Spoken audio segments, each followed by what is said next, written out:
So, but this is to say that the Qur'an we have in our hands has not been changed.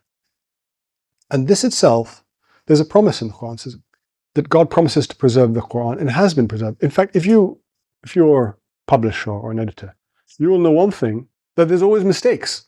There's always, I mean, I've seen 2 or 3 mistakes in this already. And we had at least 10, 15 people read it through, but there's always mistakes.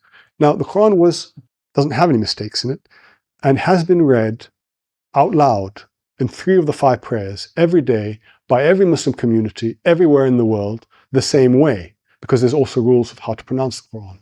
And that's how we know that the Qur'an is the same as it was when it was revealed. So these things are important. The whole of no book has been read in the history of the world more than the Qur'an. And this isn't a biased thing that I say, because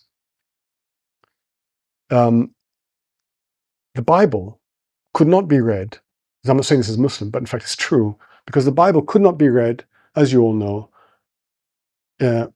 by most people until the Reformation, because it was only in Latin or Greek. So most people, certainly people in this country, were not even allowed to read it before. So it wasn't read as much. No book has had as many commentaries on. No book has been more influential in the history of the world than the Qur'an, just simply as a book.